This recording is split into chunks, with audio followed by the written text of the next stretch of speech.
नमस्कार। मैं रत्ना वोरा अहमदाबाद गुजरात से हमारे बहुजन संवाद के शाम के इस कार्यक्रम में आप सभी का बहुत बहुत स्वागत है।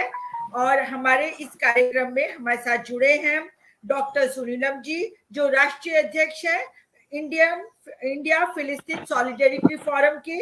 और साथ ही हमारे साथ जुड़े हुए हैं फिरोज मिठी बोरवाला जी, जो राष्ट्रीय महामंत्री है इंडिया फिलिस्तीन सॉलिडेरिटी फोरम की। साथ ही प्रोफेसर आफ्ताब कमल पाशा जी भी जुड़े हुए हैं, जो अध्यक्ष एवं निदेशक हैं पश्चिम एशियाई अध्ययन केंद्र के। और मेरे साथ मेरे सह संचालक जुड़े हुए हैं डॉक्टर आनंद प्रकाश तिवारी जी।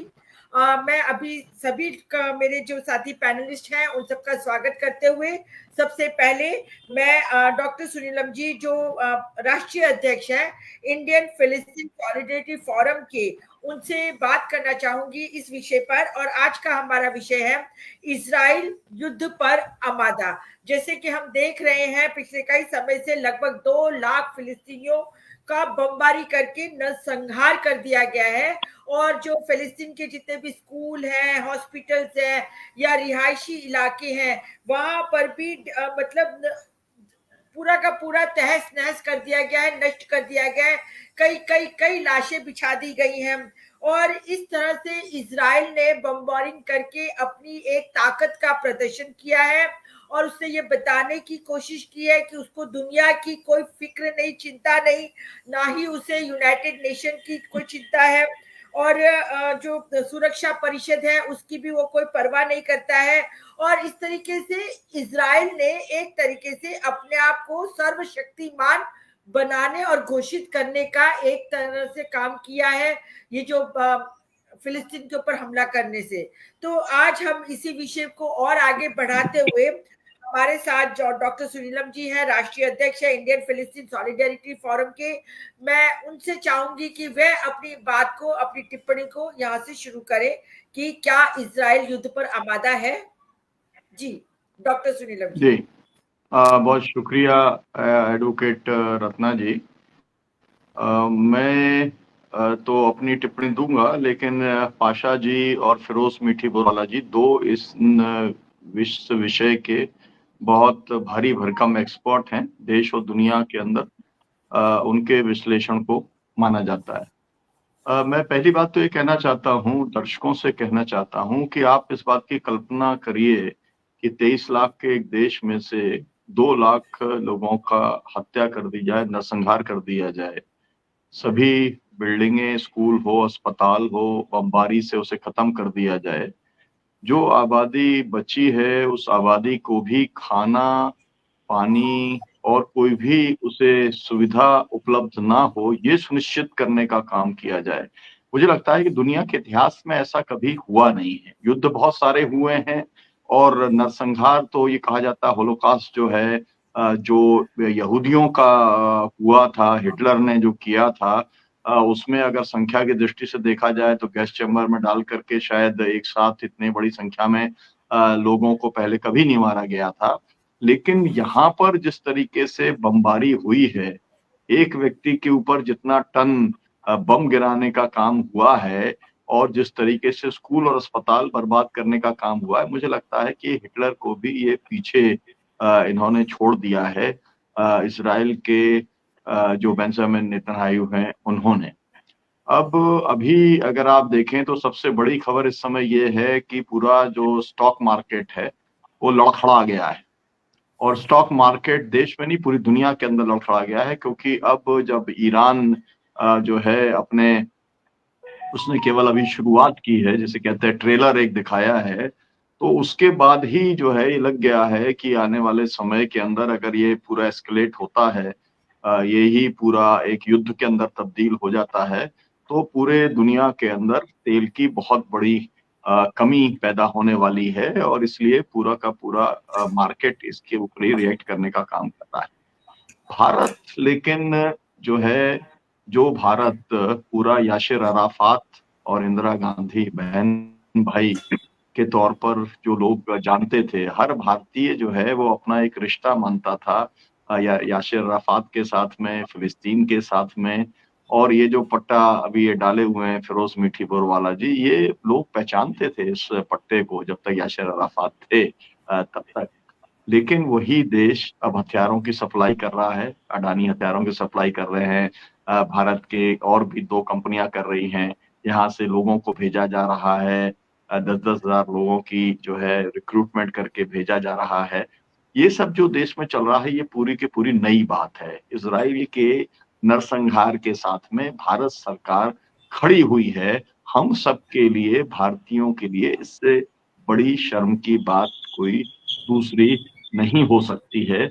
हम इस बात को विशेष तौर पर रेखांकित करने का काम करना चाहते हैं। इसको लेकर के इंडिया फिलिस्तीन सॉलिडरिटी फोरम ने तमाम सारे कार्यक्रम पिछले 1 महीने में दिल्ली के अंदर 2 राष्ट्रीय सम्मेलन किए हैं और इसके बाद में कटक से लेके और कोलकाता से लेके और छिंदवाड़ा के ग्रामीण क्षेत्र तक में और अभी जो उसका पूरा ब्यौरा देंगे कि चेन्नई में, बैंगलोर में ये जो पूरा 1 साल जब पूरा हो रहा है तो पूरे देश के अंदर बहुत बड़े कार्यक्रम इसको लेकर के किए जा रहे हैं।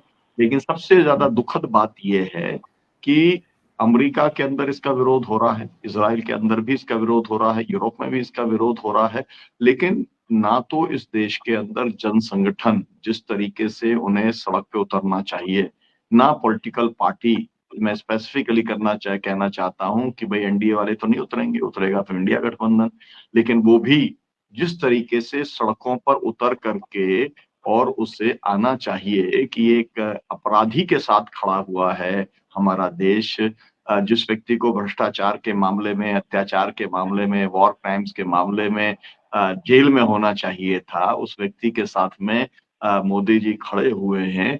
कम से कम इसके खिलाफ में लोगों को सड़क पे उतरने का काम करना चाहिए था, लेकिन वो उतर नहीं रहे हैं। ये एक बड़ा सवाल है। मैं तो अपनी तरफ से ये दोनों हमारे जो एक्सपर्ट हैं बड़े, इन दोनों से मैं ज़रूर जानना चाहूँगा कि आप बताएँगे इज़राइल और जो फ़िलिस्तीनियों का जो नरसंहार हो रहा है, इज़राइल कर रहा है, उसके बारे में बताएँगे आप। पूरी दुनिया में उसका क्या असर है, ये भी आप बताएँगे। लेकिन हम ये भी आपसे जानना और समझना चाहेंगे कि आखिरकार क्या कारण है कि भारत जो है इतनी बड़ी आबादी है, दुनिया के अंदर एक कहा जाए कि तीसरे नंबर की सबसे बड़ी आबादी है यहाँ पे अल्पसंख्यकों की भी और इसके साथ में एक तरीके से पिछले चुनाव में तो सिविल सोसाइटी ने एक बहुत बड़ी ताकत दिखाने का काम किया है, 400 की जगह 240 पे लाने का काम किया है। तो क्या कारण है कि ये इंडिया गठबंधन के लोग और सिविल सोसाइटी के लोग जिस तरीके से उन्हें सड़क पर उतरना चाहिए वो उतर नहीं रहे हैं? इस सवाल का जवाब इन इंडिया गठबंधन को भी देना होगा और सिविल सोसाइटी के लोगों को भी देने का काम करना पड़ेगा। और जो लोग अलग-अलग जो है लड़ाई लड़ते हैं, चाहे वो दलितों की लड़ाई लड़ते हों, आदिवासियों की लड़ाई लड़ते हों, माइनॉरिटीज़ की लड़ाई लड़ते हों, महिलाओं की लड़ाई लड़ते हों, उन सब लोगों को इस इतनी बड़ा जो नरसंहार चल रहा है, अगर उसके अंदर वो चुप्पी साध लेते हैं, तो क्या उनसे उम्मीद की जानी चाहिए कि यहाँ पर जो लड़ाइयाँ चल रही हैं, उन लड़ाइयों को वो ताकत देने की स्थिति के अंदर होंगे? ये एक बहुत बड़ा सवाल है। मानवता के ऊपर सबसे बड़ा अपराध, इस सदी का सबसे बड़ा अपराध चल रहा है।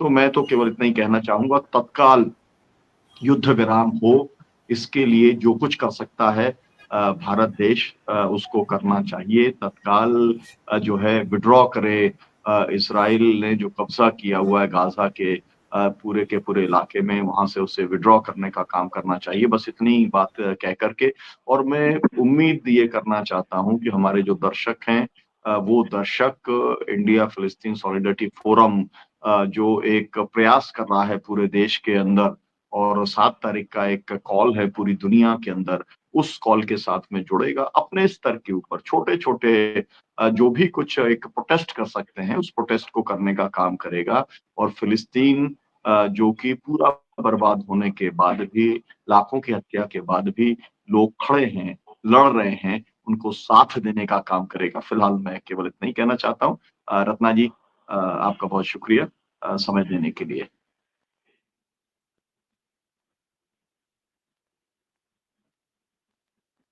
जी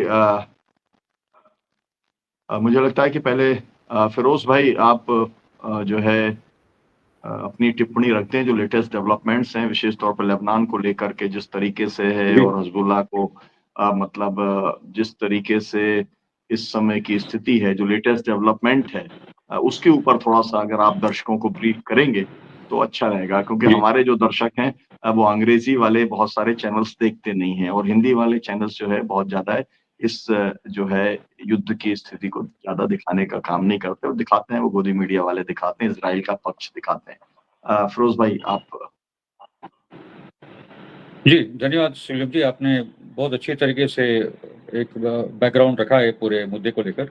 आई am glad that Pasha ji भी हमारे साथ जुड़े और आनंद जी तो है ही।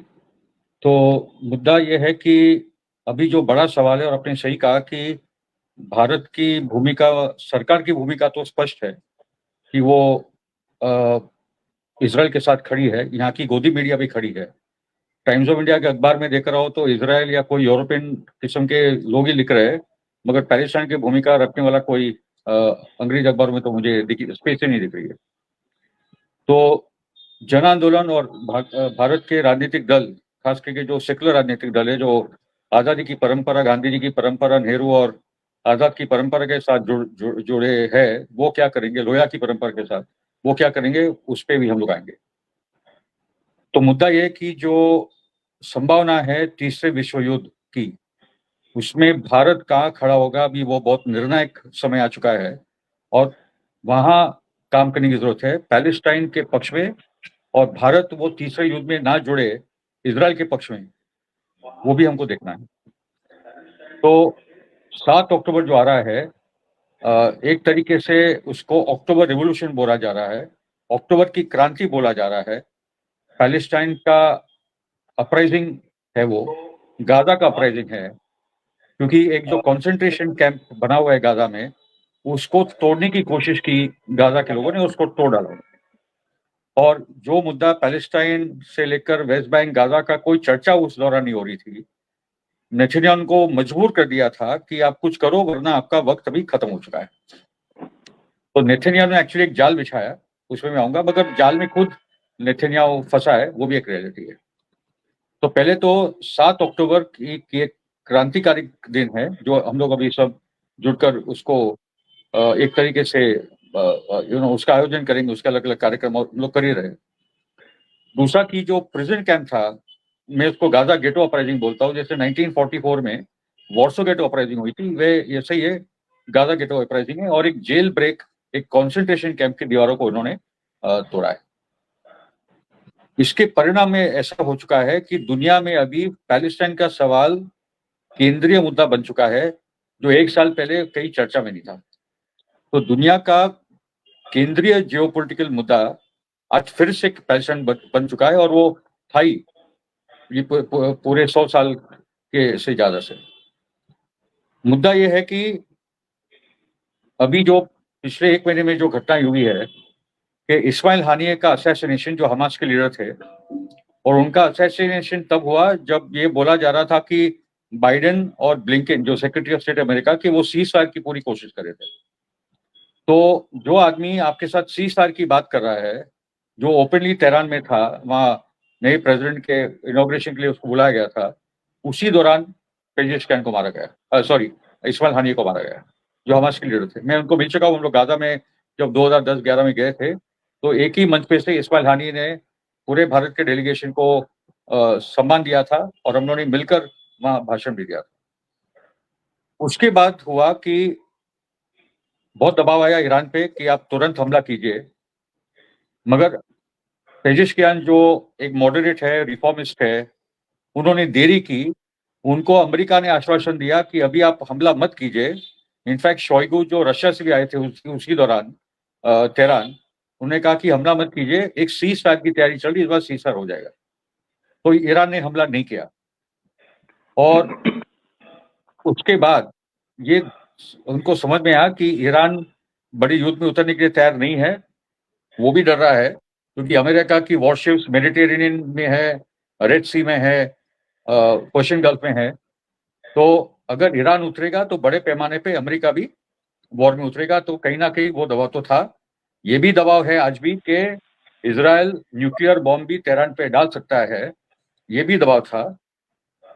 वक्त गुजरा, बाद में हसन नसरल्लाह जो पिछले 30 सालों से वो हिजबुल्लाह के लीडर है और वो एक वर्ल्ड फिगर है।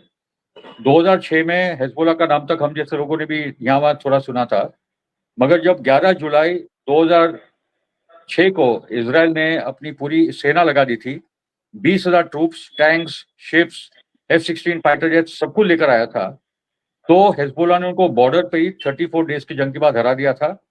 हम कुछ साथी इंडिया के गए थे बेरूट जंग के दौरान और हम लोगों ने वो जीत देखी थी, और उसी में से हिजबुल्लाह दुनिया का सबसे मजबूत गेरिल्ला फोर्स करके उभर कर आया। और हम लोगों ने अभी पिछले कुछ दिनों 27 सितंबर को देखा कि हसन नसरल्लाह को भी इन्होंने असैसिनेट कर दिया। 6 बिल्डिंगों के ऊपर बंकर बस्टर बॉम्ब डाल डाल के पूरे की पूरे एक नेबरहुड को उन्होंने खत्म कर दिया हसन नसरल्लाह के को लेकर। मगर वापस वो बात आई थी कि सीज फायर की बातचीत चल रही है और इसलिए हसन नसरल्लाह और उसकी टीम इंक्लूडिंग ईरानियन जनरल्स गए थे वो बातचीत के लिए, चर्चा करने के लिए आपस में कि करना क्या है, और हसन नसरल्लाह को भी ट्रैप करके उन्होंने मार डाला। उसके बाद बहुत प्रेशर आया ईरान पे, जनता सड़क पे आ गई कि अभी बहुत हो गया, अभी मारो इजराइल को। तो according to the Iranian constitution जो आर्मी है वो इलेक्टेड प्रेसिडेंट भी है उसमें, मगर आर्मी की कंट्रोल होता है अयतोल्ला खमेनाई जो सुप्रीम लीडर है, उसने निर्णय लिया कि अभी हम लोग इजराइल को मारेंगे। तो उन्होंने अपने हाइपरसोनिक मिसाइल्स को इस्तेमाल किया और इजराइल के 3 मिलिट्री बेस, उनका एक गैस का जो मेडिटेरियन दरिया में एक प्लांट है उसको भी उड़ा दिया। एक सिविलियन नहीं मारा। आप ये नोट कीजिए कि जितना अटैक हो रहा है, चाहे वो हमास करे, चाहे वो हिजबुल्लाह करे, चाहे वो ईरान करे, चाहे वो इराक करे, चाहे वो यमनी हुती करे, चाहे वो सीरिया करे, कोई भी इजरायली सिविलियन नहीं मारा जा रहा है। सिर्फ मिलिट्री और स्ट्रेटेजिक टारगेट पे अटैक हो रहा है। वो कल्चर और सिविलाइजेशन का फर्क है कि ये जो वेस्टर्न सिविलाइजेशन है किस किस्म से आक्रमण करता है और हमारे लोग जो यहाँ के हैं हम लोग किस प्रकार का उससे जवाब दे रहे हैं। तो जो ईरान का जवाब आया है वो भी एक टर्निंग पॉइंट है, क्योंकि अभी ईरान पहले भी किया था उसने 14 अप्रैल को, क्योंकि ईरानियन कौंसुलेट जो है दमास्कस पे हमला हुआ था, तो 14 अप्रैल को उन्होंने जवाब दिया था। मगर वो भी जो जवाब था वो 10 दिन की निगोशिएशन के बाद रशिया से बात हुई, अमेरिका से बात हुई और इजराइल को एक संदेशा पहुंचाने के लिए कि हम लोग फायर कर सकते, तो मारा था उससे ईरान ने। मगर वो एक कोरियोग्राफ सर्जिकल स्ट्राइक था। इस बार भी ईरान ने रशिया को इन्फॉर्म किया था, उन्होंने भी अमेरिका को इन्फॉर्म किया होगा, मगर इस बार क्लियर कट 4 से 5 बड़े मिलिट्री स्ट्रेटेजिक टारगेट्स पे ईरान ने हमला किया है। और ईरान की तैयारी जो है वो इजराइल के लिए नहीं है। अफगानिस्तान और इराक के जंग के बाद ईरान समझ गया था कि वो गिर चुका है अमेरिका से।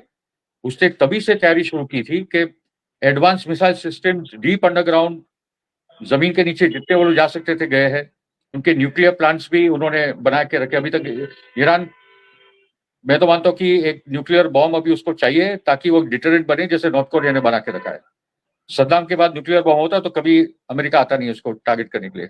तो अभी ईरानियन पार्लियामेंट में वो बात चालू हो चुकी है कि इजराइल के पास जो 90 न्यूक्लियर बॉम्ब्स मिनिमम है, उससे ज्यादा भी सकते हैं, उसका जवाब अगर हम लोग नहीं देंगे तो ये इन्होंने जो गाजा का हाल किया है वो तेहरान का, बेरूट का, सबका हाल वो कर सकते हैं। तो ईरान की जो तैयारी है वो अमेरिका को मद्देनजर रखकर की गई है।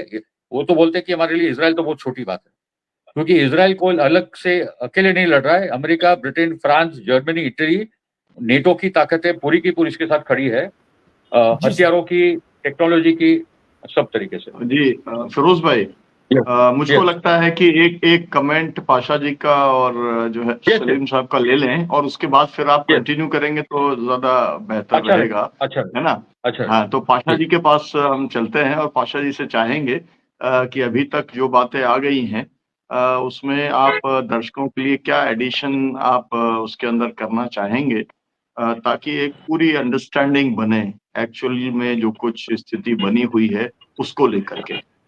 जी धन्यवाद डॉक्टर सुनीला। मैं एक 2-3 बातें यहाँ पेश करना चाहता हूँ। एक ही, मैं यहाँ फिलहाल अमेरिका में हूँ, शहर डल्लस में, और कल मैं वाइस प्रेसिडेंट का जो डिबेट हुआ यहाँ 2 कैंडिडेट जो हैं, वाज और जेडी वांस और वाल्स, तो मैं बहुत ध्यान से सुन रहा था। तो मैं इंतजार कर रहा था कि फॉरेन पॉलिसी पे भी बातचीत होगी, लेकिन सिर्फ 1 या 2 मिनट में इन्होंने सिर्फ छोटा सा जवाब दिया, और वो है कि जो भी इजराइल चाहता है और जो भी इजराइल करना चाहता है, चाहे वो हमास के खिलाफ हो या हिजबुल्लाह के खिलाफ हो या ईरान के खिलाफ हो, हम उसका समर्थन देंगे।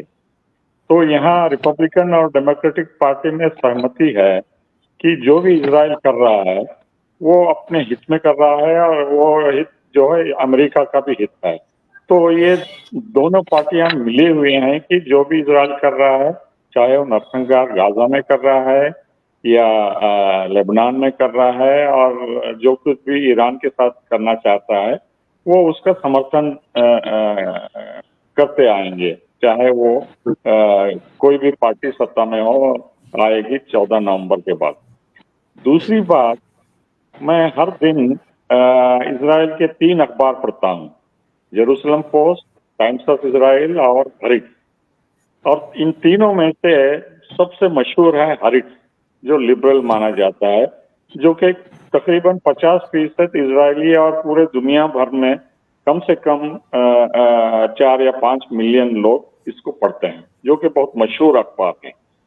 तो आप अगर इस अखबार 2 दिन पहले अगर देखें तो मैं हेडलाइंस देख के मैं चौकन्ना हो गया, और उसमें ये लिखा गया था कि हेरिट्स न्यूज़पेपर में कि इजराइल 20 से ज्यादा सालों से बताता आ रहा है पूरी दुनिया को कि फलस्तीनियों की तरफ से कोई नेगोशिएटर नहीं है, कोई पार्टनर नहीं है पीस के लिए। और उसके बाद सवाल अपने आप पूछता है कि इजराइल की तरफ से फिलहाल कौन है, और बड़े हुर्फों में उन्होंने लिखा कि इजराइल से कोई पार्टनर नहीं है, नेतन्याहू भी नहीं है, और कोई भी पार्टनर पीस के बारे में बातचीत करने के लिए फलस्तीनियों से हो या अरब दुनिया से हो या पूरी दुनिया से हो या यूनाइटेड नेशन से हो, कोई भी पार्टनर तैयार ही नहीं है। और ये चौंकाने वाली बात नहीं है, क्योंकि नेतन्याहू एक पहले दिन से ही बताते आ रहे हैं कि ये 2 स्टेट सोल्यूशन के हक में नहीं है, और पूरा वेस्ट बैंक और गाजा और ईस्ट जेरूसलम इजराइल का बन के रहेगा, जो कि river to sea greater Israel जो कहते आ रहे हैं। और तीसरा पॉइंट मैं जो यहाँ बताना चाहता हूँ कि जो तीसरी जंग की जो जिक्र हुआ है इस टाइटल में, मेरे ख्याल से जब नेतन्याहू ने यूनाइटेड नेशंस में जाके भाषण दिया, उसके बाद आके लौट के उन्होंने इजराइल में जो प्रोवोकेटिव स्टेटमेंट्स दिए कि हम इजराइल की ईरान के कोने तक पहुंच सकते हैं, हमारी एयरफोर्स और हमारी मिलिट्री और हमारा हाथ जो है पूरे क्षेत्र में कहीं भी बमबारी कर सकते हैं और कहीं भी मुदाखलत कर सकते हैं, इंटरवेंशन कर सकते हैं, इंक्लूडिंग ईरान में। और दूसरी बात, बड़ी बात, उन्होंने ये कहा कि बहुत जल्द ईरान में बदलाव आने वाला है। उन्होंने इशारा दिया कि रेजिम चेंज पे भी इजराइल काम कर रहा है, कि ये आयतुल्ला या मुल्ला इतनी आसानी से नहीं जाएंगे, और हम अमेरिका के साथ मिलके वहाँ रेजिम चेंज कर रहा है। जैसा कि आपको पता है 79 से अमेरिका कार्टर एडमिनिस्ट्रेशन से आज तक रेजिम चेंज की कोशिश करते आ रहे हैं, जिससे बेसिक मुद्दा बढ़ता जा रहा है ईरान और इजराइल के बीच, अमेरिका और इजराइल के बीच में है। सो अब पूरे क्षेत्र को इस एनगल्फ करना चाहता है। तो ये रेजिम चेंज का जो धमकी नेतन्याहू ने दिया, और उसके साथ मामला जो जुड़ा था कि हूती, ईरान, हिजबुल्लाह, ये तीनों के डिमांड्स क्या थे? ये तीनों चाहते थे कि गाजा में जो सीजफायर 31 मई को अमेरिका ने पेश किया, तो उसको एक्सेप्ट कर ले, जो कि हमास पहले ही मान चुका था। तो इस सबर से ईरान ने कुछ कार्रवाई नहीं किया हानिया के कत्ल के बाद, और नसरुल्लाह के कत्ल के बाद भी शायद वो चुप होता। लेकिन जिस तरीके से दगाबाजी अमेरिका ने किया है, कि सीज फायर के नाम को लेके एक के बाद इजराइल जो भी करता है सपोर्ट करता रहा है। जो खबर ईरान ने बताया था वो बेसब्री में बदल गई और ईरान के प्रेसिडेंट जो यूएन में थे उनको भी आश्वासन दिया गया था कि हम लगातार इजराइल पे दबाव डाल रहे हैं, ऐसा कुछ काम आप मत करिए, एस्केलेशन मत करिए, रीजनल वार मत करिए और हम समझा बुझा के गाजा में और लेबनान में सीज फायर को इजराइल से मना लेंगे। तो ये आश्वासन उन्होंने दिया। मैं इनडायरेक्टली आपको बता रहा हूँ जो सोर्सेस यहाँ बात कर रहे हैं। लेकिन जिस तरीके से 2000 टन के बम, 60 से 80 बम उन्होंने बेरूत में मारा एयरफोर्स से, जिससे नसरुल्लाह और उनके पूरे टॉप कमांडर्स जो कत्ल हो गए, जो असैसिनेट किए गए, तो ये बहुत बड़ा धक्का है क्योंकि पिछले 20-25 सालों से ज्यादा से ईरान हिजबुल्लाह को लगातार ट्रेनिंग, सपोर्ट और हर किसी की मदद देता आ रहा है और वो पहला फ्रंट है ईरान का अमेरिका और इजराइल के खिलाफ। तो अगर वो कमजोर हो जाता है तो अमेरिका और इजराइल ईरान पे दावा बोलेंगे।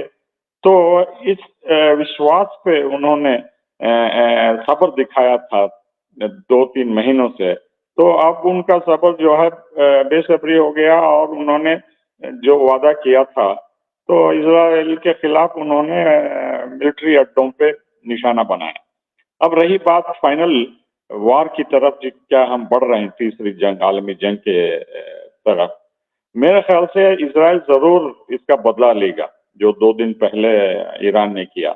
लेकिन कहाँ करेगा उस पे अमेरिका और इजराइल पे कंसेंसस नहीं है। बाइडेन से पूछा गया था कि अगर इजराइल न्यूक्लियर साइट्स पे जो कि 6 से 7 हैं ईरान में, उस पे अगर हमला करता है तो अमेरिका का क्या रवैया रहेगा। बाइडेन ने साफ अल्फाज में कहा कि हम इसको होने नहीं देंगे।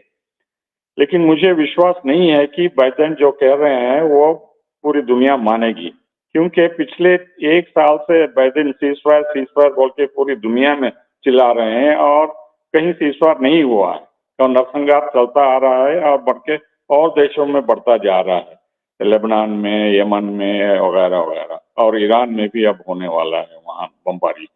तो ये नेतन्याहू जो है आप मान के चल रहे हैं कि अभी से जनवरी 20 तक उनका हाथ फ्री है और बाइडेन कुछ नहीं कर पाएंगे और वो अपने आप को ज़ायनिस्ट तो पहले ही बता चुके हैं और कमला हैरिस को जिताने के लिए वो कुछ भी कर सकते हैं। तो इस आश्वासन से नेतन्याहू जो है अपनी बागडोर ढीली करके ये सब कार्रवाई कर रहा है और मेरे ख्याल से जो टारगेट हैं उसके दिमाग में खार्ग आइलैंड है जो कि ईरान का ऑयल टर्मिनल है, खुर्रम शहर और अबादान के पास, जो बसरा और कुवैत से बहुत नजदीक है। इस पे वो दागेंगे, हमला करेंगे और जो रिफाइनरीज हैं 5 या 6 उस पे भी अटैक करने की कोशिश करेंगे। इसके साथ साथ बुशैर न्यूक्लियर प्लांट जो बहुत नजदीक है अबादान के, उस पे भी निशाना ठोकेंगे चाहे बाइडेन माने या ना माने। तो ये क्रूशल इकोनॉमिक टारगेट्स अगर ईरान के दहस कर देता है इजराइल, तो ईरान ऑलरेडी बता चुका है कि हम मुंह तोड़ जवाब देंगे।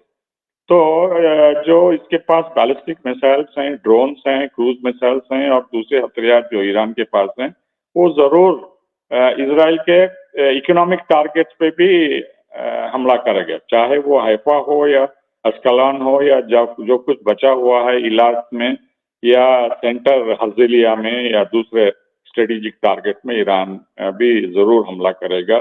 इसमें कोई शक नहीं है, मुझे कोई गुमान नहीं है, क्योंकि ईरान के पास अगर इजराइल हमला भी करता है इन 5-6 ठिकानों पे, स्ट्रेटेजिक टारगेट्स पे, इकोनॉमिक, ऑयल और न्यूक्लियर पे, तो ईरान के पास इतनी गहराई के अंदर पहाड़ों में, केव्स में अपने मिसाइल्स और दीगर असला छुपा रखा है कि 2000 टन के बंकर बस्टिंग बॉम्ब्स भी जो है उसको कुछ नहीं हिला सकेंगे। इतनी गहराई तक इन्होंने सुरंगों में अपनी डिफेंस के लिए कैपेबिलिटी छुपा के रखे हैं। जैसा न्यूक्लियर वेपन्स सेकेंड स्ट्राइक बोलते हैं, अगर फर्स्ट स्ट्राइक अमेरिका या रशिया एक दूसरे पे करते हैं तो दोबारा सी से लॉन्च करने की जो कैपेबिलिटी है वैसी कैपेबिलिटी ईरान के पास भी है। अगर बमबारी करके 30 या 40% इकोनॉमिक टारगेट्स ईरान के भी नष्ट करता है इजराइल, तो दोबारा इसका मुंह तोड़ जवाब देने के लिए ईरान के पास कैपेबिलिटी है, मुझे कोई शक नहीं है। तो उसके बाद जो है जो कुछ भी अमेरिका करता है या वेस्ट करता है उससे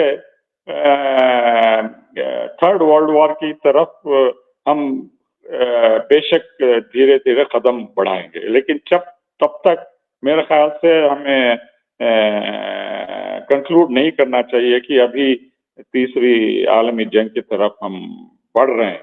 अभी हमें कुछ देर रुक के एनालाइज करके क्या रिएक्शन होता है इजराइल की तरफ से और ईरान की तरफ से और अमेरिका की तरफ से और पूरी दुनिया की तरफ से, क्योंकि पूरी दुनिया अमन चाहती है, पूरी दुनिया चाहती है सीज फायर, पूरी दुनिया चाहती है पैलेस्टीनियन स्टेट, और पूरी दुनिया अपना opinion United nation general assembly में बता चुकी है। 150 देश से ज्यादा खड़े होते हैं कोई भी रेजोल्यूशन पैलेस्टीन के हक में अगर पेश करें, तो पूरी दुनिया की ये गूंज है, पूरी दुनिया की आवाज है कि हम तीसरी जंग नहीं चाहते और इस मामले को वहीं खत्म करना है सीज़फायर से और पैलेस्टीनियन देश को स्थापित करने से। मैं यहीं पे खत्म करता हूं। धन्यवाद जी, बहुत बहुत धन्यवाद प्रोफेसर आफ्ताब कालब पाशा जी। आपने बहुत विस्तार से सही तरीके से बताया, और जिस तरीके से आपने बताया कि यूनाइटेड नेशन में जो 150 देश है वह सब भी मिलके भी शांति ही चाहते हैं, पूरी दुनिया शांति चाहती है। और आज हम भी इस विषय पर चर्चा करते हुए यही कहना चाहते हैं कि कोई भी किसी भी तरीके से युद्ध के फेवर में नहीं रहना चाहता है, चाहे वो सामान्य पब्लिक हो या फिर कोई देश हो। तो ऐसी स्थिति में जो अभी हालात है, इस तरीके से ईरान ने हमला किया और सिर्फ 12 मिनट में ईरान की मिसाइल्स जो थी वो पहुंच गई इजराइल में, और इजराइल के रिहायशी इलाकों पर बेशक हमला नहीं किया है, पर अपने आप में ये एक बहुत बड़ा मैसेज दिया है ईरान ने। और ऐसी सिचुएशन में अमेरिका ईरान के साथ खड़ा है। तो मैं अब सलीम खान जी, जो मेरे साथ वरिष्ठ पत्रकार हैं मुंबई से, कई बार हमारे साथ इन सब चर्चाओं में जुड़ते रहते हैं, मैं उनसे गुजारिश करती हूँ कि सलीम खान जी आप बताइए, जो ईरान ने हमला किया है उसको आप किस नजर से, किस तरीके से देखते हैं, क्या, और साथ में ये भी, क्या हमें फिलिस्तीन का साथ देना चाहिए या नहीं? जी सलीम खान जी। शुक्रिया रत्ना जी। आपके दो प्रश्नों का एक एक पंक्ति में मैं जवाब देना चाहता हूं कि ईरान को तो इस्राइल ने मजबूर किया और उसको हमला करना ही चाहिए था, बल्कि कुछ लोग ये कह रहे हैं कि उसमें थोड़ा डिले हो गया। तो हमला करने के बारे में तो कोई शक शुबे की बात नहीं है, सही वक्त पे हुआ या डिले हुआ इसके बारे में चर्चा हो सकती है। भारत हमेशा फिलिस्तीन के साथ रहा है और आज भी ऑन पेपर है, लेकिन ये कि मोदी जी का नेतन्याहू के साथ एक खास रिश्ता है, वो रिश्ता क्या कहलाता है ये तो मुझको नहीं मालूम, लेकिन बहरहाल उसकी वजह से वो ढुलमुल होते रहते। अब हम आते हैं आज के विषय की तरफ। तीसरी जो है वो जंग अजीम या तीसरा वर्ल्ड वॉर की तरफ। मुझको ऐसा लगता है कि ये तीसरे वर्ल्ड वॉर की तरफ नहीं जाएगा ये मामला। देखिए, रेजीम चेंज करने की कोशिश अमेरिका ने ईरान में उस वक्त की जबकि ईरान में नई क्रांति आई थी। उस वक्त ईरान बहुत कमजोर था और उन्होंने इराक को अपने साथ लिया था, बल्कि रशिया भी साथ में था, और 9 साल तक उन्होंने एड़ी चोटी का जोर लगा दिया और ईरान का बाल बीका नहीं कर सके। तो इसलिए अगर नेतन्याहू या अमेरिका ये सोचता है कि वो ईरान में अपनी मर्जी से रेजिम चेंज कर देगा, तो मैं समझता हूं कि वो जो है वो मूर्खों की जो है वो स्वर्ग में रहता है, उसका हकीकत से कोई ताल्लुक नहीं। बहुत सारी डेवलपमेंट जो अभी हुए हैं उस पर पाशा साहब ने और फिरोज भाई ने रोशनी डाली, तो मैं उसकी तरफ नहीं जाऊंगा, मैं थोड़ा सा इतिहास की तरफ जाता हूं।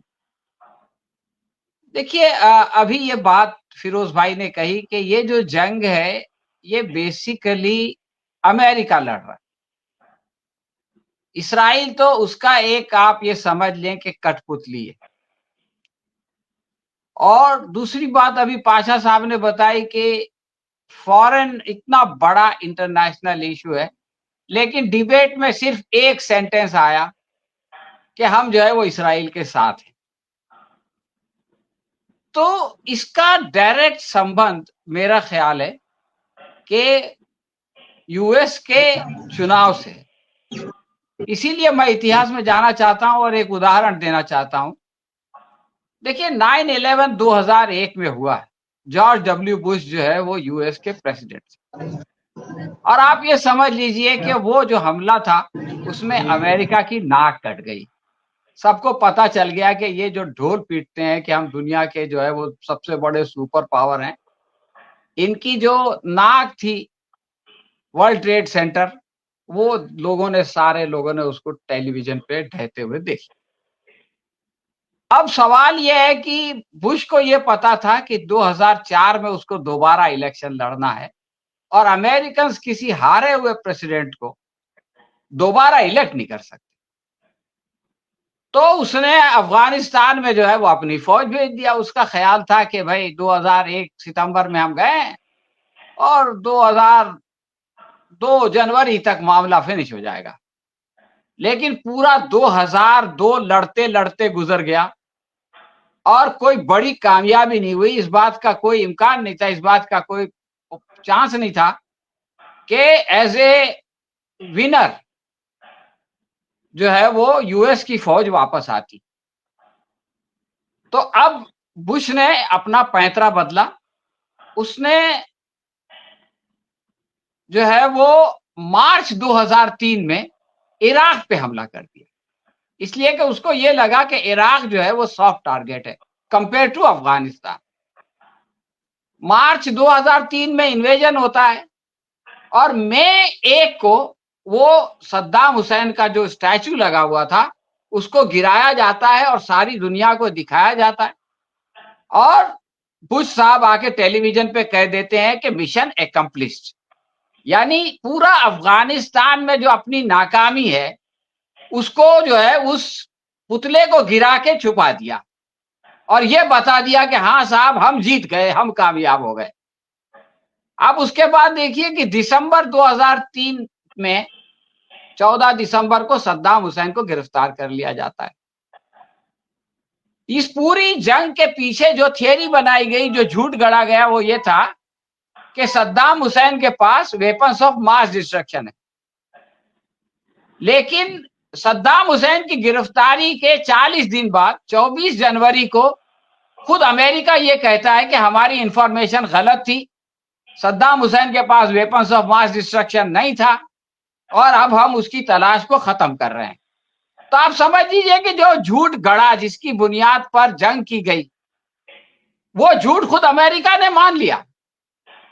लेकिन अब 2004 का साल शुरू हो गया है, अब बुश को दोबारा इलेक्शन लड़ना है, तो उसी कहानियों को दोहराते दोहराते सितंबर में फलूजा का एक बहुत बड़ा बैटल ये लोग दिखाते हैं, जिसमें कुछ 40 अमेरिकन फौजी मरे, 2800 जो है वो इंसर्जेंट मरे, और उसके बाद 2 नवंबर को जॉर्ज डब्ल्यू बुश दोबारा इलेक्शन जीत जाता है। आप ये समझ लीजिए कि एक इलेक्शन जीतने के लिए इन्होंने क्या किया, 2 लाख इराकियों को जो है इन्होंने जान से मारा। 2 लाख।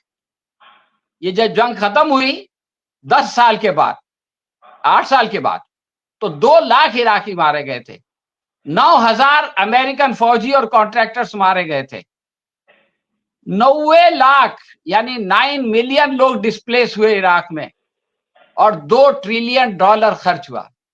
तो अमेरिकन जो है, अमेरिकन प्रेसिडेंट अपना इलेक्शन जीतने के लिए कितना क्रूर हो सकता है, इसका जो है वो सबसे बड़ा उदाहरण ये इराक का इन्वेजन। और हर जंग से पहले ये लोग, हर इलेक्शन से पहले आप देखिए कि कोई ना कोई युद्ध का तमाशा करते हैं, कभी युद्ध शुरू करते हैं, कभी युद्ध खत्म करते हैं, अपने लोगों को बेवकूफ बनाने की कोशिश करते हैं और दोबारा चुनाव जीतने की कोशिश करते हैं। अभी भी जी सर, गजा में जंग को शुरू हुए 365 दिन होने वाले हैं, 3 दिन के बाद हो जाएंगे। गजा में इनके जो ऑब्जेक्टिव थे वो हासिल नहीं हुए। ये लोग जो है वो हमास को खत्म नहीं कर सके, हमास और ज्यादा ताकतवर हो गई। ये लोग अपने कैदियों को छुड़ा नहीं सके। तो अब उस नाकामी के साथ, ये सिर्फ इस्राइल की नाकामी नहीं है बल्कि ये अमेरिका की भी नाकामी है। तो ऐसे नाकाम लोगों को तो अमेरिकन वोटर दोबारा इलेक्शन जिताएगा नहीं। तो उसकी तरफ से ध्यान हटाने के लिए आपने क्या किया? पहले इस्माइल हनिया को शहीद कर दिया, उससे बात नहीं बनी, लबनान में जंग शुरू कर दिया, और उसको बढ़ाने के लिए ये कर दिया साहब कि हसन नसरल्लाह को शहीद कर दिया। यानी आप आवाम को ये दिखा रहे हैं कि हमने बदला ले लिया, हम जीत गए, हम कामयाब हो गए, और लोगों को खुशियां मनाते हुए दिखा दिया। लेकिन 2 दिन बाद जब ईरान ने हमला कर दिया और जब दूसरी तरफ के लोग खुशियां मनाने लगे तो फिर उनकी तस्वीरों को छुपाने लगे। पहले तो इस्राइल ने ये कहा कि उनको सब हमने इंटरसेप्ट कर दिया, उसके बाद ये कहा कि वो ऐसे जंगल बयाबान में गिरे जहां के कुछ था ही नहीं, और अभी ये कह रहा है कि हाँ नुकसान तो हुआ है लेकिन हमारी बेस का कुछ एडमिनिस्ट्रेशन का एरिया था, हमारा कोई फौजी एरिया नहीं था। यानी आहिस्ता आहिस्ता करके जो है वो सच्चाई की तरफ आ रहे हैं। हफ्ते 10 दिन के बाद में सब बातें खुल जाएंगी। तो इनका मसला ये है कि इन्होंने खुद अपने आप को बहुत बड़ा शेर बनाया है और लोगों को बेवकूफ बना रहे हैं, और लोगों के जो है वो भावनाओं से खेल रहे हैं, और उनका वोट लेकर के ये लोग ऐश कर रहे हैं, सरकार चला रहे हैं। और इसीलिए ये दुनिया भर में ये कत्ल गारतगिरी हो रही है। कभी अफगानिस्तान में होती है, कभी इराक में होती है, कभी फिलिस्तीन में होती है, और कभी लबनान में होती है। बहुत बहुत शुक्रिया जी, बहुत बहुत धन्यवाद सलीम खान जी। आपकी बात से तो जो मुझे ऐसा लगा जैसे हिंदुस्तान में जो होता है, भारत देश में होता है, जब जब इलेक्शन आते हैं तो मोदी जी हिंदू मुस्लिम हिंदू मुस्लिम हिंदू मुस्लिम करने लगते हैं। इसी तरह आपकी बात सुन के तो लगा जैसे कि अमेरिका में जब भी इलेक्शन आते हैं तो ये कहीं ना कहीं अपने आप को सुपर पावर बताने के लिए युद्ध का माहौल टाइप का बना देते हैं। तो आपकी इसी बात को आगे बढ़ाते हुए अब मेरे साथ लियाकत अयूब खान जी भी जुड़े हुए हैं, जो कि सिविल एंड पॉलिटिक्स मुंबई विश्वविद्यालय से ताल्लुक रखते हैं। मैं लियाकत जी को इनवाइट करना चाहती हूँ कि हमारा जो आज का विषय है इजराइल युद्ध पर आमादा, और क्या तीसरा विश्व युद्ध होकर रहेगा या फिर हमें फिलिस्तीन के साथ रहना है, इस पे आप अपनी टिप्पणी दीजिए। जी लियाकत जी, अनम्यूट कर लीजिए, अनम्यूट कर लीजिए लियाकत जी। अभी मेरी आवाज आ रही है? जी बोलिए। जी जी आवाज आ रही है? यस। Thank you. मेरे को थोड़ा मैं लेट आया क्योंकि थोड़ा कनेक्शन में थोड़ा प्रॉब्लम हो रहा था मुझे, बिकॉज एक दूसरे सेंटर में मैं बैठा हूँ। एंड बहुत सारी बातें आपकी हो गई होगी, बहुत सारी बातें आपकी हो गई होगी इस पर्टिकुलर मेजर इश्यूज के ऊपर, पर मैं चाहूंगा एक और बड़ा इशू है, मुझे ऐसा लग रहा है कि वो इशू नजरअंदाज नहीं कर सकते हम। ये है यूरोप का involvement in Middle East. See Middle East में जो चल रहा है या इजराइल पैलेस्टीन का जो इशू चल रहा है, इस पे सबसे ज्यादा खपा यूरोप है। यूरोप ये चाह रहा है कि भाई अमेरिका रशिया यूक्रेन वॉर पे ज्यादा फोकस करे, ना तो इजराइल पैलेस्टीन से जाके किसी तरह से भाई तो और ये एक साल भर से इशू बढ़ते जा रहा है और यूरोपियंस इस पे बिल्कुल खुश नहीं है। वो चाहते हैं कि ये बहुत ज्यादा बढ़े और किसी भी तरह ये ताकि उनका मेजर फोकस ऑफ यूरोप है वो रशिया यूक्रेन वॉर पे हो, न कि इजराइल पैलेस्टाइन के ऊपर।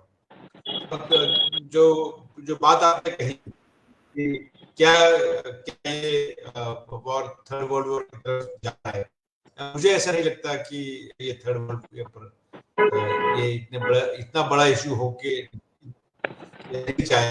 रीजन इज उतना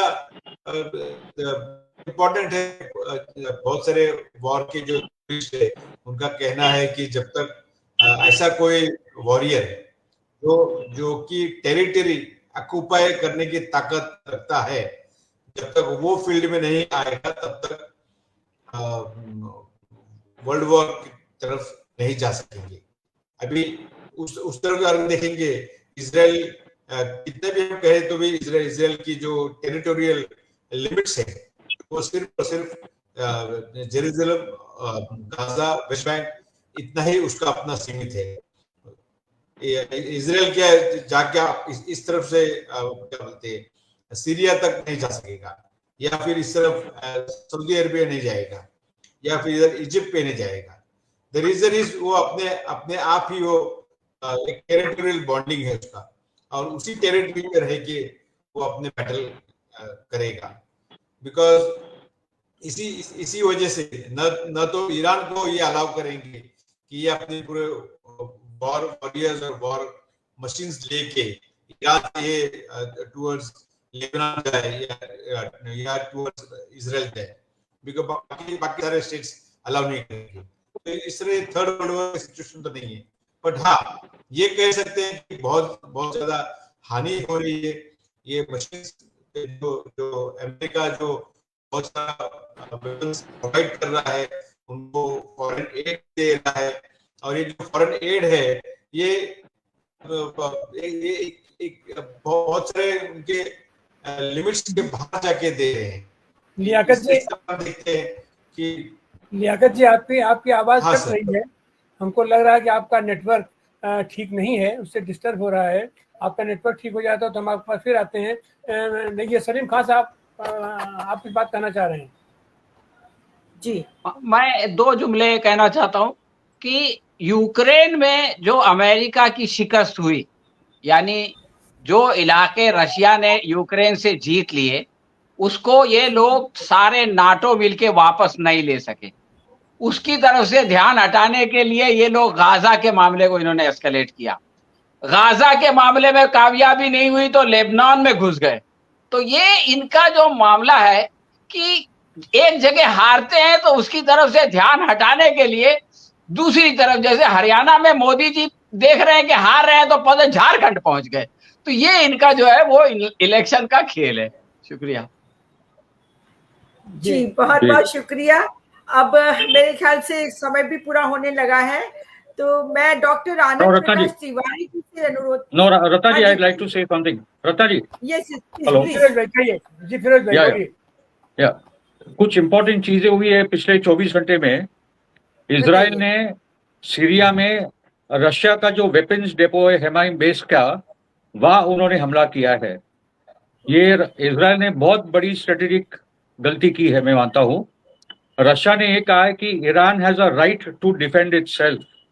रशिया और China will ensure that Iran को पूरा सपोर्ट मिले ये जंग में, ठीक है। दूसरी बात यह है कि जो 9/11 था वो कोई अमेरिका की नाक नहीं कटी, ये 9/11 उन्होंने खुद करवाया था। ये मोसाद और CIA का ही काम था जो 9/11 हुआ। दो इंपॉर्टेंट डॉक्यूमेंट्स है, Project for the New American Century जो 1996 का है कि एक नई पर्ल हार्बर की जरूरत है, क्योंकि सोवियत रूस है नहीं, अभी दुनिया में हमारा ही राज चलेगा अगले 100 साल, तो उसके लिए एक पर्ल हार्बर की जरूरत है। 9/11 उन्होंने करवाया, ठीक है। दूसरा है कि मैं मानता हूं कि अमेरिकन फॉरेन पॉलिसी को, वॉर पॉलिसी को इजरायली लॉबी ही कंट्रोल करती है। बाइडेन की कैबिनेट में 70% जो मिनिस्टर्स है वो सब यहूदी है, ठीक है। जो टॉप कॉर्पोरेशन आप देखोगे, वेपन्स कॉर्पोरेशन, सर्वेलेंस, फार्मा, ये सब जूइश एक्सट्रीमिस्ट कंट्रोल के है। तो जो गेनाडी जुगनोव है, सोवियत रूस के जो कम्युनिस्ट पार्टी के थे, उन्होंने एक टर्म दिया था 2004 में कॉल्ड जायनिस्ट कैपिटल। जैसे हम लोग जैन कैपिटल की बात करते हैं, तो धर्म और पूंजी का भी एक संबंध है। तो अंतरराष्ट्रीय स्तर पे कौन सी पूंजी और किसका कंट्रोल है वो हमको देखना होगा, और इसलिए उन्होंने 2004 में ये टर्म दिया था। ठीक है, और ये Jewish lobby Washington DC, New York, London, Paris, Berlin, Rome, सब जगह वो हावी है। तो ये बहुत इंपॉर्टेंट है कि ये कौन चला रहा है, इनके हित संबंध भी है, मगर एट द सेम टाइम वो अमेरिका को डुबा भी रहा है। दो सिंपल उदाहरण दे दूं। चाइना को काउंटर करने के लिए इंडिया मिडिल ईस्ट कॉरिडोर की बाइडेन ने बात की। 7 अक्टूबर के बाद कोई इंडिया मिडिल ईस्ट कॉरिडोर हो नहीं सकता, सऊदी अभी इजराइल के साथ जा नहीं सकता, कोई इंडिया मिडिल ईस्ट कॉरिडोर बनने वाला नहीं है। अगर ईरान पे बड़ा हमला होता है ऑयल को लेकर, जो पाशा जी ने बात की, सबसे ज्यादा फायदा रशिया को होगा। आज $85 है, कल 150 और $200 हो जाएंगे। रशिया में tens of billions of dollars की उसकी कमाई हो जाएगी। तो इजराइल का फायदा नहीं हो रहा अमेरिका को उसका नुकसान ही नुकसान है। क्योंकि एक अमेरिकन ने बोला था कि हम बोलते कि इजराइल हमारा अकेला दोस्त है उस इलाके में, तो उसे कहा था इजराइल के बनने के पहले हमारा दुश्मन वहां कौन था। एक इजराइल के दोस्ती के मामले में उन्होंने सबको अपना दुश्मन बना दिया है वो पूरे इलाके में। तीसरी बात है कि ये जंग 2 किस्म की है। एक है ग्रेटर इजराइल का एजेंडा बहुत जोरों से चला है, ग्रेटर इजराइल प्रोजेक्ट। इजराइल को एक ऑर्डिनरी नॉर्मल सोसाइटी मत समझिए, एक साइकोपैथिक सोसाइटी है। और जो ओल्ड टेस्टामेंट जूइश बाइबल का असर है इन पे, we are the chosen people of God. और जो ओल्ड टेस्टामेंट में Nile to the Euphrates, Egypt से लेकर Euphrates, Lebanon, Syria, Palestine, Saudi के पास, इराक के पास, ये पूरा उनका तो ग्रेटर इजराइल का प्रोजेक्ट है जो उनके पार्लियामेंट के दरवाजे में लिखा है। तो एक साइकोपैथिक सोसाइटी है, वहां कोई धरना प्रदर्शन जंग के खिलाफ नहीं हो रहा है। हॉस्टिलिटीज को लाओ, जंग जारी रखो, किसी को वहां पड़ी नहीं पैलेस्टाइन की। ठीक है, so we are not dealing with. और अभी अक्टूबर के महीने में और एक बड़ी क्रांति होने वाली है, वो ब्रिक्स की क्रांति। और जो डॉलर का काउंटर आने वाला है, जो सैंक्शंस को उन्होंने डॉलर को वेपनाइज किया है, तो ब्रिक्स की अपनी एक यूनिट होगी, नेशनल सॉवरेन कंट्रीज में ट्रेडिंग होगी और डॉलर का दाम नीचे जाने वाला है। ये अक्टूबर का महीना लास्ट ईयर का जो था और ये साल का है, तो और एक क्रांति होने वाली है जिसमें हिजबुल्लाह ने जो रोका था इजराइल को 2006 में, वापस उसने इजराइल को रोक दिया बॉर्डर पे। इजराइल की हिम्मत नहीं है लैंड इन्वेजन करने की। इजराइल कोई ताकतवर देश नहीं, उसके पास खाली हवाई जहाज है, बाकी का सबका इनके पास जवाब है। सिर्फ X-16, F-35 वो बहुत बड़ा तमाशा करते हैं लोगों को मारने का, मगर जमीन के ऊपर वो उनका कोई उस किस्म का जवाब नहीं। मैं इतना ही और मैं मानता हूं कि ये आज जो पैनल रहा है, we need to have a further discussion. 1 घंटा बहुत कम होता है and we need a good discussion on it. जी, मैं सिर्फ 1 या 2 मिनट लूंगा। धन्यवाद। मैं 2 पॉइंट बोलना भूल गया। एक तो अगर जो बाइडेन माफ कीजिए, जो बाइडेन ने कहा कि हम इजराइल को परमिशन नहीं देंगे ईरान के न्यूक्लियर साइट्स पे अटैक करने का, अगर इसके बावजूद भी इजराइल या नेतन्याहू न्यूक्लियर साइट्स या स्ट्रेटेजिक टारगेट्स ईरान में जो है उस पर हमला करता है, तो ये वादे की खिलाफ वर्जी होगी। और मेरे ख्याल से ईरान जो बयान दिया है कि हम अमेरिका के 14 अड्डे को निशाना करेंगे इस क्षेत्र में, चाहे वो कुवैत में हो, बहरीन में हो, कतार में हो, इमारात में हो या इराक में या सीरिया में, इससे आप अंदाजा लगाइए कि इन 6 खाड़ी के देशों में जहां हमारे 1 करोड़ के करीब वर्कर्स हैं, उन पे क्या हाल होगा अगर डिसैलिनेशन प्लांट्स खत्म कर दिए जाते हैं, पानी नहीं, बिजली नहीं और तेल का अगर एक्सपोर्ट नहीं हुआ तो अमेरिका की खुदकशी होगी। तो मेरे ख्याल से ये पहला हमें ध्यान में रखना चाहिए कि ईरान के पास जो कैपेबिलिटी है वो अमेरिका को भी हिला सकती है और पूरी दुनिया को हिला सकती है, जैसा फिरोज भाई कह रहे थे। दूसरी बात हमें ध्यान में रखना चाहिए कि ये मामला बहुत गंभीर होते जा रहा है और इस क्षेत्र में आग बहुत जल्दी से फैल रही है, जो कि हम पे भी इसके असरात हो सकते हैं। और जहां तक हमारी गवर्नमेंट को इसका तलाश करना है, हल तलाश करना है, मेरे ख्याल से मोदी साहब जब 2 दिन पहले नेतन्याहू से बात करे, वो सिर्फ आतंकवाद के बारे में बात करते रहे, वहां सीजफायर की बात कुछ नहीं कर रहे। तो इससे साफ जाहिर होता है कि हमारे जो सिक्योरिटी है, वर्कर्स हैं, ट्रेड है, इन्वेस्टमेंट है और बहुत कुछ हमारे नेशनल इंटरेस्ट जुड़ा हुआ है खाड़ी से। अगर ईरान इन सब पे हमला करता है तो हम कहाँ के रहेंगे?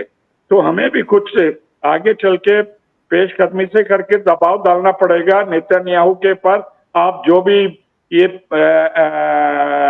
गलत काम कर रहे हैं या दीवाना काम कर रहे हैं, इसको खत्म करिए और सीज फायर जल्द से जल्द एक्सेप्ट करके इसको खत्म करिए और 2 स्टेट सोल्यूशन को एक्सेप्ट करिए बोल के हमें आगे बढ़ना चाहिए ताकि हमारा नेशनल इंटरेस्ट भी सेफगार्ड हो। Thank you. जी जी जी बीच में मैं फिरोज भाई को फिर से बुला लूंगी, पर 1 मिनट, अभी हमारे लियाकत अयूब खान जी की बात अधूरी रह गई थी, कुछ नेटवर्क इशू था, तो आप अपनी बात, बहुत कम समय रह गया है, लियाकत जी आप अपनी बात को खत्म कीजिए जितना जल्दी हो सके। यस मैडम, वो बात मैं यहाँ ये बात कर रहा था कि हमारा सिर्फ इजराइल और पैलेस्टाइन और अमेरिका इस तरफ ज्यादा ध्यान है। यूरोप में भी इसके ऊपर बहुत सारा इशू तना जा रहा है और इस वजह से यूरोप ने भी काफी हद तक इजराइल के ऊपर तंज खींचा है और उन्होंने ईरान को भी सपोर्ट तो नहीं दे रहे हैं, बट फिर भी ईरान की बातों को बहुत गंभीरता से लिया जा रहा है। They are very serious with the issue of Iran and Israel. और दूसरी जो चीज है कि जैसे जैसे ये इजराइल पैलेस्टाइन इशू बढ़ रहा है, वैसे वैसे और भी क्राइसिस रीजन में एनलार्ज हो रहे हैं। मसलन के तौर पे जो लॉजिस्टिक्स सप्लाई जो होता था स्विस कैनाल से, उसके ऊपर भी बहुत सारा रोक लग रही है, बहुत सारे इश्यूज हो रहे हैं। हुतीज जो उस पर अटैक कर रहे हैं या फिर लॉजिस्टिक सप्लाई, कंटिन्यूस सप्लाई नहीं हो रहा है, तो ये साउथ ईस्ट एशियन कंट्रीज के ऊपर भी इसका असर होने वाला है। तो आमतौर पे ये बहुत बड़ा इशू बनते जा रहा है। जो रशिया यूक्रेन वॉर है ये अब बैकसीट पे जा रहा है, बट ये जो इजराइल पैलेस्टाइन इशू है ये बड़े पैमाने पे ये अब सर्कल में बड़ा होते जा रहा है। पहले हमने देख रहे थे कि सिर्फ पैलेस्टाइन और इजराइल का इशू है, बट ये सिर्फ पैलेस्टाइन इजराइल नहीं रहा है, ये अब इशू बढ़ गए हैं। इसमें बहुत सारे स्टेट्स अब इन्वॉल्व हो रहे हैं। अरे सभी स्टेट्स को ये कोशिश में लगे हैं कि हमारे अपने नेशनल इंटरेस्ट कैसे संभाले जाए। जैसे पाशा सर ने कहा अभी कि इंडिया के नेशनल इंटरेस्ट की बात जब कर रहे हैं कि इंडियन प्राइम मिनिस्टर ने किस तरह से इंडिया नेशनल इंटरेस्ट के बारे में नेतन्याहू से बात की होगी, या किस डायस्पोरा जो है, जो हमारे गल्फ में जो डायस्पोरा है उनके बारे में कहां तक लाया होगा, या उनके हित के बारे में कोई सोच रहे हैं क्या? बिकॉज ये सभी जो छोटी छोटी जो स्टेट्स है, यूएई, बहरीन, जो इनिशियली अब्राहम अकॉर्ड्स में जो ऐड हो गए, तो ईरान ये सभी छोटे स्टेट्स को आगे चल के टारगेट कर सकता है। ये इजराइल को भी ये पता है और वो भी चाह रहा है कि ये इस तरह की आइडिया और इस तरह का इन्वॉल्वमेंट अब बढ़ेगा, तो फिर इजराइल अपने आप को अकेला पाएगा इस परिवेश में। बस ये आप कुछ कहना चाह रहे हैं? यस फिरोज भाई, आप म्यूट हैं। नहीं, पाशा जी ने जो आखिर में बात की कि अगर ईरान पे हमला हुआ सराउंडिंग स्टेट से, तो ईरान के हमले सीरिया में, इराक में, जहां भी इनके बेसेस है, यूएई में हो, जहां भी हो, वो सब जगह हमला होगा। तो वो तो विश्व युद्ध 3 की ही बात होगी। That is